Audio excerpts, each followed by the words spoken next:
Welcome to Real Flix Reviews, like a book club for people who hate reading. This month we're doing movies you own, so Ryan picked the movie Memento, made in 2000. We bring you movie news, and this week we have Jonathan Charney, James Stevens, Hello. and possibly Ryan Preston.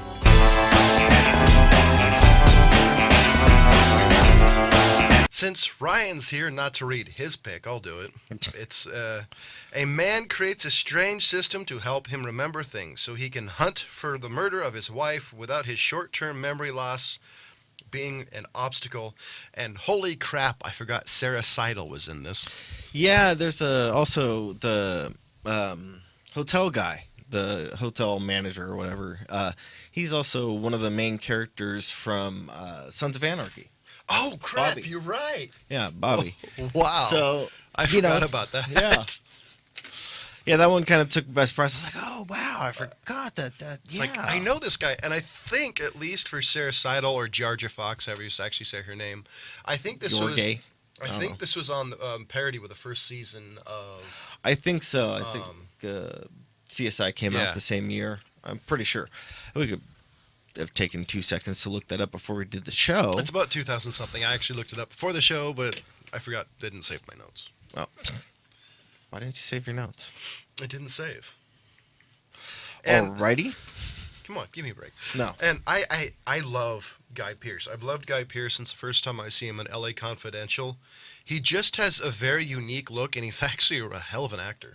He is a hell of an actor, and I think he did a good job in this movie because, I mean, he played kind of a mixed bag of characters. Mixed bag of nuts. Yeah. And this movie is the first time I heard of this movie, I heard it was an amazing disconjointed mess. And well, I'd call it disjointed because it definitely takes you out of your comfort zone when you watch it. Yeah. But it's amazing. It actually makes sense considering it. I'd call it's pretty much played backwards. It is played backwards, and I mean, the opening scene, and that's one of the notes I had first, is how many kids, I say kids, but from like 95 up are wondering why the hell he's shaking a picture. Because, I mean, people that actually understand what's going on, you'll see the picture and it's perfect in the beginning, and then he shakes it, and then it's like starting to go out of focus. By the way, that was actually the first thing when I resaw this. I'm like, I wonder how many people are gonna get the fact he's using a Polaroid camera. Yeah, I mean, just off the bat, and they do have Polaroids these days. They call them Polaroids, but they're nowhere near Oh yeah, they weren't what they used were to back be. then. Yeah. So and that's the interesting thing, and I mean, he's got the little box kind of one that is just quick, easy refills. But I would say the star power of this movie is actually kind of amazing. You got Mark Boone Jr. Bobby. You had Joe, and I've never been able to pronounce this guy's name right. Joe. This is Teddy. Joe Pantoliano. Pantoliano. And Carrie Ann Mawson. I actually think she probably added the most star power, considering she had the least amount of scenes, and to me, they're the most memorable. Yeah, she did a great job interacting, and the way she kind of played it off both ways. And I mean, he's even saying I'm really good at reading people, but he couldn't read her after. Oh no, she went psycho. Oh yeah, and she went, and it's amazing. She totally had the feel of, okay, she's cool, and the scene was amazingly acted. Oh, she's friendly and all that, and then later on, towards the end of the movie, when you saw the reason why she just wanted him out of the way. Yeah. Oh, and I was really hoping she would die quicker in this movie. Turns out she doesn't die. You forgot, huh? Yeah. Yeah, she doesn't die. She does not have the 9-minute Trinity death scene. I was really hoping for a, not a Trinity. Hold on. I got one more thing to say. One more comment, please. But excuse me. But this one for me is one of those great films where the storyline kind of keeps you entranced because you're not really sure what's going to be going on. Who he kind of where the plot devices is probably where I should start. The plot devices in this one are, like you said, backwards and kind of conjointed, and you got to figure out it's a total film that Well, I would say this is the storyline's pretty. I mean, it's kind of a simple who's done it, but the Yeah. twist on it is really well done. It's disconjointed, and the tattoos and the notes really lend itself to me to have a kind of engrosses you. Kind of okay, did this do it? Did this do it? I mean, it was kind of obvious, but still, I Well, was. the thing is you're looking at his notes and he's got there in there, don't trust this guy. This chick is going to do it out of sympathy when it's not Exactly. really sympathy. So it kind of takes those little things that he was saying, like my job got me trained for this, and you start thinking, okay, well he's on the right track, and then you find out, wait a minute, no, he's not. And for me, the way that they always leave this story open at the end is it's like one of those where it's like, was any of the ending of the film actually true? I love. That's the one thing that's always left me is like, is any of this Oh. ending, the last no, half sure. hour, any of it true? It could totally be like the Bob Newhart show ending. If anybody here is actually old enough to see it, is the fact it turned out to be a dream. Yeah. But I do love the fact, this movie's kind of like an onion. There's different layers in it, and at least to me, that was the part that really kept me engrossed. It was there's the one scene he looked at it, and you saw the Polaroid of Natalie. Yeah. It said, you can trust her or whatnot. And later on in the movie, the Teddy made Guy Pearce's character write "cannot trust her" type of thing. Yeah. And that was another layer. It turns out that the cop or whatever he was right. Yeah. So the whole thing, I mean, it was amazingly well done. Well, you look at the beginning of the film. The very beginning, and we work backwards, remember? So the very beginning of the film is him shooting Teddy in the head. So now my question to people, the end of the movie, Teddy's still alive. So now, what's going on? That's why I always say in this film, for me, it leaves it open. Oh, I no, totally agree. This is a movie I almost want a sequel, but I'm not willing to have them ruin it in order to do it. Yeah, they would definitely butcher this one. I think if they ended up trying to make a sequel, it would ruin the uniqueness of this movie by trying to reproduce the way the first one was cut. I bet they'd try to do it similarly, exactly the same. Disconjointed Yeah. kind of jumps. Well, I mean, do you think that Chris Nolan would take it over? Do you think he'd be down for even doing a sequel on it? I don't see him doing that. No, I don't see it because I don't see any artistic reason to do so. Yeah. I mean, I after seeing this, I can kind of see doing it. I mean, the movie's 15 years old at this point, maybe 16, 17 by the time it's actually released in the new one. I can see doing it, but this is one of those movies to me that you should never touch. Just leave it alone. It's been done. I would almost consider this the way it's done a perfect movie in its uniqueness. It's a unique way of telling the story. It's been done, obviously. The uniqueness of the clues. It's been done, but not together with the disconjointed storytelling.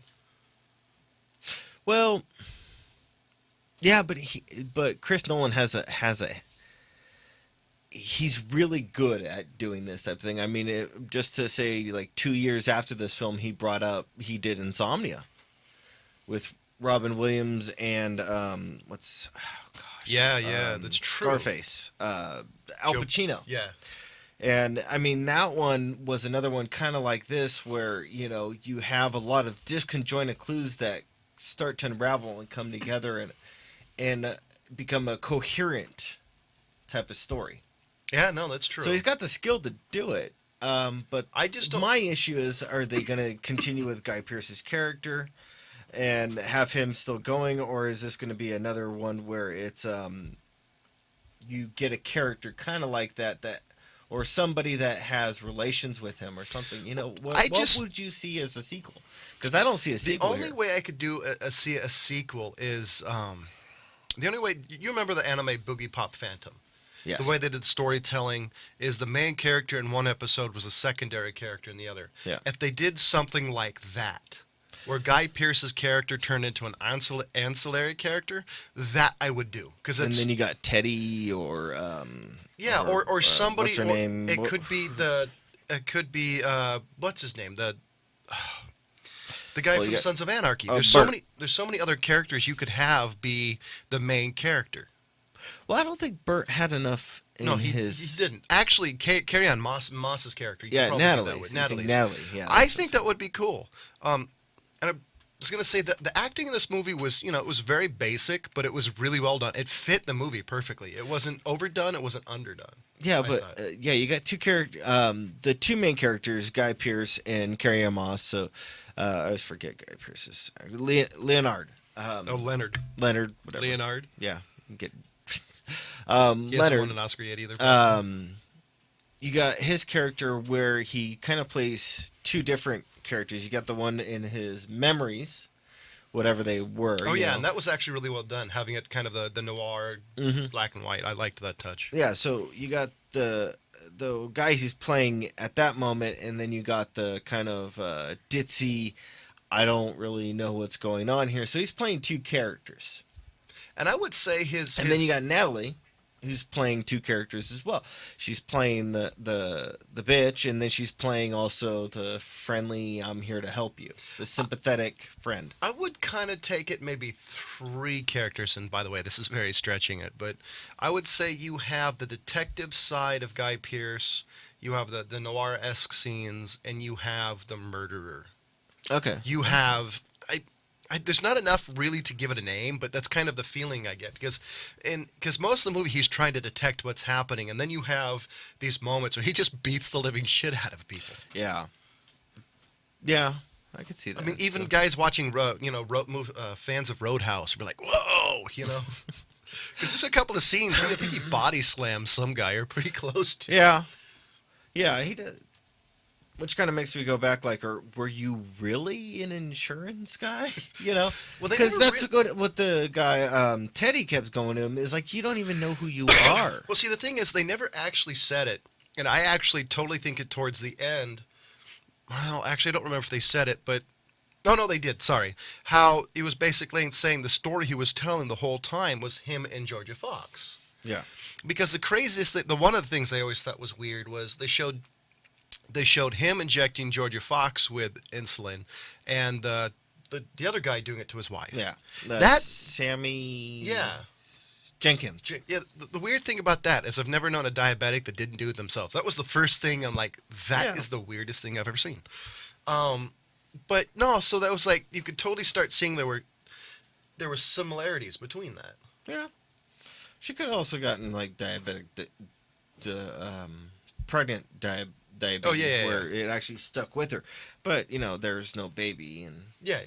It could be a miscarriage, and she got stuck with it. I don't know. So there could be that, and that's why he's the guy that does it. But there wasn't enough backstory, and you're right. Most diabetics do it themselves. They're used to that, but I don't know. But yeah. So you got that coming out that that's who you are. But the thing is that he kept fighting it, saying, I don't remember that. That's not, she wasn't diabetic.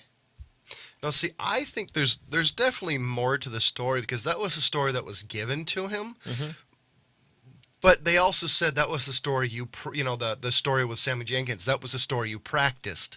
So how do you know the insurance salesman was part of it? And he's really he could be a mafia killer for all you really know. Yeah. They don't really give enough to his character, which I thought was kind of cool because it's really a blank slate, character-wise. Yeah. And you leave the movie still not knowing anything about the character. Yeah, well, like one of the big things that I wrote down, and I'm actually going to pull it up and read it, is Wow. for me, this movie seems to be the Groundhog Day from hell. Seriously, that's kind of what it is for him. If you actually just boil it down to the basics of it, is every few moments he's waking up. Like that one scene where he's in the guy's car. And, you got a couple scenes back right before they explain how that all happened, is you got him like literally running like, what am I doing? See, and then he goes, wait a minute. Oh, I'm chasing this guy. See, so he starts to go over to chase it, and he shoots, and he's like, oh, crap, no, I'm running. I called that the Hitchhiker's Guide to the Galaxy moments, because it's kind of like a bit of internal dialogue running. What am I doing? Oh, I'm chasing him. Oh, never mind, I'm running away from him. What do I call this thing coming up at me? Oh, that's a bullet. I mean, ground. And totally that's what it reminded me of. Yeah, like the whole thing where he's like, "I'm gonna get this guy. I'm gonna surprise him." Goes to the hotel, knocks out some black guy, some random black guy, and then he's like, "Oh wait, oh, Sorry. I did the 6 and the 9 upside down." Goes over there and breaks into the guy's hotel room, and that's a horrible system. If you could just pop the door like that with a credit card, just kind of pointing that out, guys. Well, If you can do that to a hotel, don't stay there. Well, this was supposed to be. When this was supposed to take place? Was the early 90s? Yeah, I'd say early 90s, and I mean they had the key cards back then. Mm, Not all of them did, but there was some that did. That looked like it was supposed to be a cheap motel. Yeah, but anyways, $40 a week.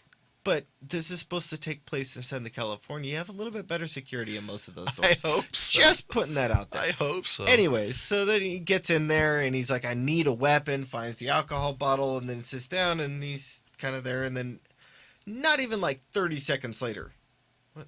I don't feel drunk. What's going on here?" And then he goes to take a shower.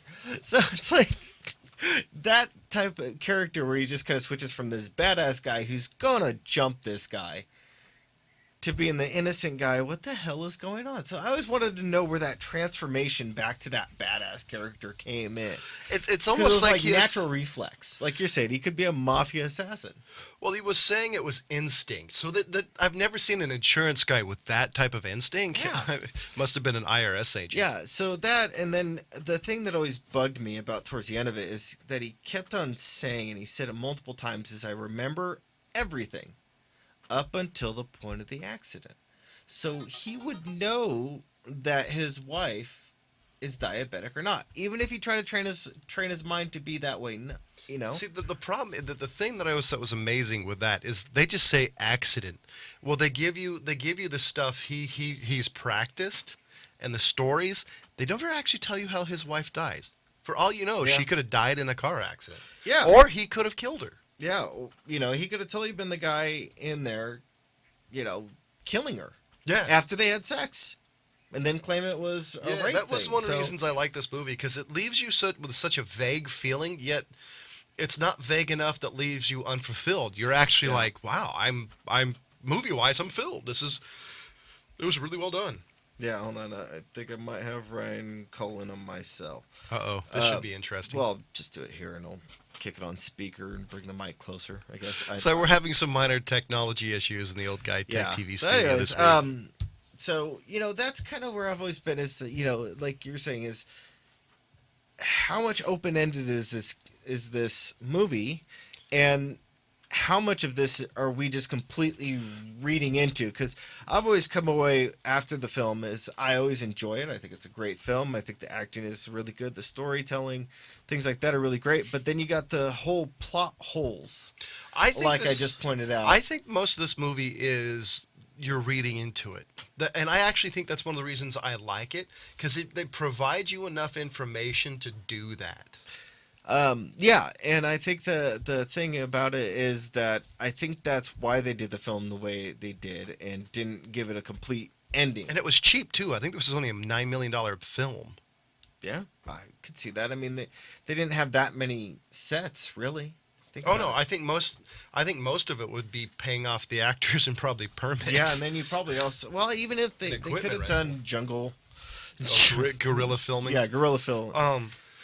But no, I mean, this is still one of the reasons I still think, excuse me, independence film, because I think this was an independent film, wasn't it? Or at least small budget films. Yeah, this was his.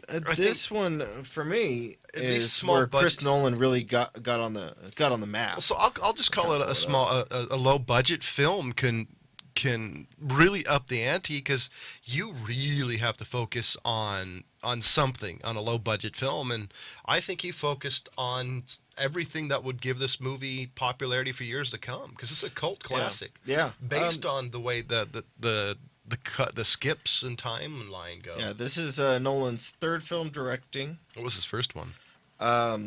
Doodlebug, which is a short, in '97, and then he did Following. Trying to pull that up. Anyways, it's one I haven't seen. It's a murder mystery type thing. Okay. On the verge of at least a whodunit. Yeah. Yeah, so yeah, that's kind of where I'd put it is, but pretty much his third film. This one, I remember when this one came out, how many people were just blown away by how good Oh of a yeah. film it was. Oh yeah. No, I remember, and I remember this film being getting rave opinions. I mean, Yeah, almost rave reviews of like Pulp Fiction when it came out. yeah, and then as far as I'm concerned, is he did a fantastic follow up. With Insomnia. If you guys haven't seen that film, I think we did that one, didn't we? I'm I'm almost pretty certain we positive. did that one a year or two ago. Um, and that one is another fantastic film by Nolan. Then he goes straight in it from there into the Batman saga. So, you know, I Oh think wow, that, really? yeah, So Batman was really kind of the rest of the that was world's his introduction. blockbuster. Yeah, that was Wow, his big I didn't realize blockbuster that. film. Yeah, So what as do you director. so what And do you then give he's got this some writing. movie? I give this one a straight out 4 out of 5. It's, for me, it wasn't the big blowout of some of the other ones that he's got, but this one, I mean, as far as I'm concerned, most of the films I've seen of Nolan are 4 or 5s. No, I'll give this. No, I'm with you. I'll give this a 4 to 5. I think if I want people to watch a Nolan movie, I'm going to say skip the Batman's first. Watch this Yeah, I would because say skip the Batmans and watch this one, and at least throw in Insomnia because too. at least this Well, one there. you'll get to see. You kind of get to see his tools of the trade, his tricks and tools of the trade. Because Batman is, as much as I hate to say it, it's just a standard Batman movie, really, just Yeah, done a little bit different. I mean, you really can't screw up Batman that badly. Hold on. I'm prefacing this, except for a few. There are a few exceptions to that, but Batman's a pretty easy story to tell. As long as you don't have Arnold Schwarzenegger or Uma Thurman in it. And don't get Batman nipples. Not on his suit. Holy bat nipples. Ladies and gentlemen, do you love us, hate us? We'll read you on air. If you're clever, no more, you suck. Make sure Give us a reason. Yeah, and tell us on Besides that you're Facebook an page. idiot. Also want to give a shout out to apparently one of our biggest fans, Elizabeth Riffey. So hey, thank you for being a fan and liking us. How about pause the cause and giving money to Old Guide Tech TV to be like a Cord Motel and help keep the lights on. And since Ryan kind of failed at his job to bring movie news, on our Facebook page, I posted quite a bit of movie news today because I was looking, and on the Not Again department, Marky Mark, or Mark Wahlberg, as all Marky you Mark. young people call him, has confirmed he's returning for Transformers 5. Holy shit. What? Yeah, there's going to be a Is fifth. this another Michael Bay too? Yeah, No. it has to be. He's the only one who's directed him. Which, after there was an interview with him that he said somebody was complaining about, all the CGI and the action movie. And he's like, somebody said along the lines of, you do movies for teenage boys. And his comment was, what's wrong with that? And when you look at his bank account, you can obviously say nothing because it's been good for him. Yeah. Maybe not for my beloved Transformers. But, such is what it is. And on our Facebook page is the first look at Michael Fassbender on the set of Assassin's Creed. I've been looking forward to them doing one like And this. he My played Magneto, thing, right? I believe so. My thing about them doing this is, are they going to do it off of the back of the Helix type thing and the being able to be in any type of throughout history? I'm hoping this is. Are they going to pick a certain area and focus on that? Like I'm- a certain I'm- point in history. I'll be honest, I haven't read up too much on it. I'm hoping this is. I'm kind of hoping this is just one set point in time. Because jumping time to time to time, to be honest, would just drive me fucking nuts. Now, I haven't seen the new Hitman film, but I'm going to kind of compare these two a little bit because they do kind of have Because I've seen the new Hitman. comparison. I enjoyed Timothy Olyphant's Hitman, and I think they did a great job of that one. The one after it, I forget the name of it. Was With a new one, Hitman 40, it's like 47 or 44 or something. Yeah, so It was 40, it was 47. 40-ish. Hitman 40-ish. They didn't do so well with that. With a new one. Yeah, from what I don't know. I liked the new one, but I'm kind of a fan of Oliphant. The new guy did a decent job, but it wasn't the one I really liked. is All right. much. So now this one kind of surprised me in the news bit. The action adventure movie Point Break topped the weekly box office chart. Wait for it. Wait. In China. Which one did? Point Break, the new Point Break. They released it? Yeah. Seriously? Like right? I didn't know that until today. Wait. Whoa. Yeah, I Keanu Reeves had impression. I had no idea that they released it, that it was even coming up to be released. I knew they were redoing it. But I didn't know mean, they it were going to topped release the box office charts By the way, in China. that was the worst. You released it a couple of weeks before Star Wars? Seriously? What, you guys brains in your ass? Matter of fact, Tarantino, I heard, is either going to move up or move later. Hateful Eight, because he knows he's going to get trounced by Star Wars. I think he needs to move it back. I think he should Like do towards it January? after the first of the year, because Star Wars, I mean, I'm not even going to go bother even trying to go to the theater for at least a month before I think about going out and seeing it. Just on the fact that, I mean, so many fanboys. I mean, this one's going to be bigger than the prequel for Star Wars number 2, where everybody's like, "Oh my God, Yoda's doing a fight scene." Almost had Remember? had to hold down a whole body shudder as you mentioned the prequels, though. But I mean, the fact. Do you remember how big of a deal it was Yes, to 'cause actually you- see Yoda fight? You were like, "Oh my God, Yoda!" But there was you so were like a many 4-year-old people. little girl with a Barbie doll. But there were so many people that were like, went and saw the movie like 4 times No, seriously. before the first of the year, and this one was another one that was released on Christmas. And I know, I totally think you're right. I think Tarantino, unfortunately, because I think from what I've heard of Hateful Eight, it sounds like a good Christmas movie. As odd as it sounds, being a Tarantino movie, and that's been his. Jingle your balls. But that's been his release dates too, because Django Unchained was a Christmas. Yeah.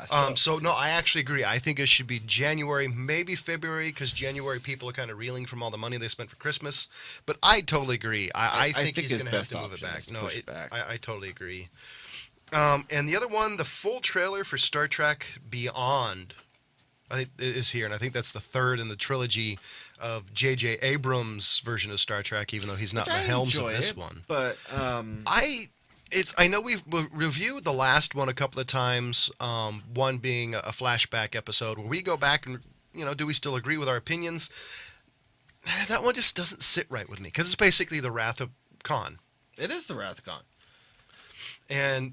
But so I'm looking forward to this one because this is J.J. Abrams' universe of Star Trek, but not him at the helm. And do we have a decent synopsis of what it's about? I haven't actually looked at that. So if you can do me a favor, keep talking. Because I've been saying it for a long time. Is I want something of the Neogenics War. I don't think it's I've been pushing for that for a long time. I think any real Star Trek fan would kind of jump on me about I that, totally saying, agree. yeah. Less utopia, more dirty, gritty. And according to this, at the time of a recording, IMDb has no plot. Okay. So everything sounds like it's being really close to the chest. All right, because I really want to push for that Neogenics War because I want to know. They always hinted about it, but they really didn't get to go. Oh, the in very detail. first episode of TNG talks about it. Yeah. So no, there's other hints throughout. I'm totally down with that. I want to see a dirty and gritty, less utopia, more chaos version of Star Trek. Yeah. Because I think that would be an interesting way to show Gene Roddenberry's vision. Not J.J. Abrams, but Gene Roddenberry's. Because Gene Roddenberry has a completely different version, in my opinion, of Star Trek versus what J.J. Abrams shows. Yeah, I'd agree with that. It's on the same spirit, but they're different. There's like this kind of line, and they're kind of parallel on things. But yeah, I want to see. There's less lens flare in Gene Roddenberry's version. True. But what is it? The visionary's eye. Yes, no, totally. And so next week, instead of doing a theater pick, since it's Christmas, and well, we don't particularly want to go to theater on Christmas. We don't want to fight the lines. That's a bingo. So we're gonna do a Christmas movie, at least our definition of one.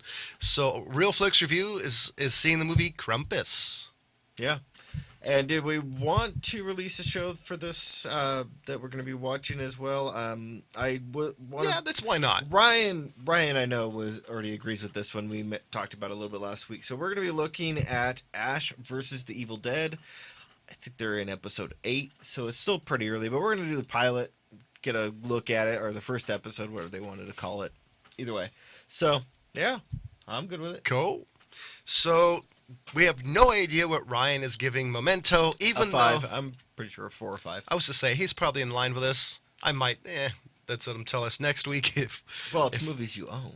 True. And especially with his comment last week, watch it to see what he said. I gave the movie Memento a 4 out of 5. James gave it a 4 out of 5. Ryan is, well, we'll see next week. And next week we're doing the movie Krampus because we don't want to wait in line. And Ash versus the Evil Dead. And as always, thank you for watching. Goodbye.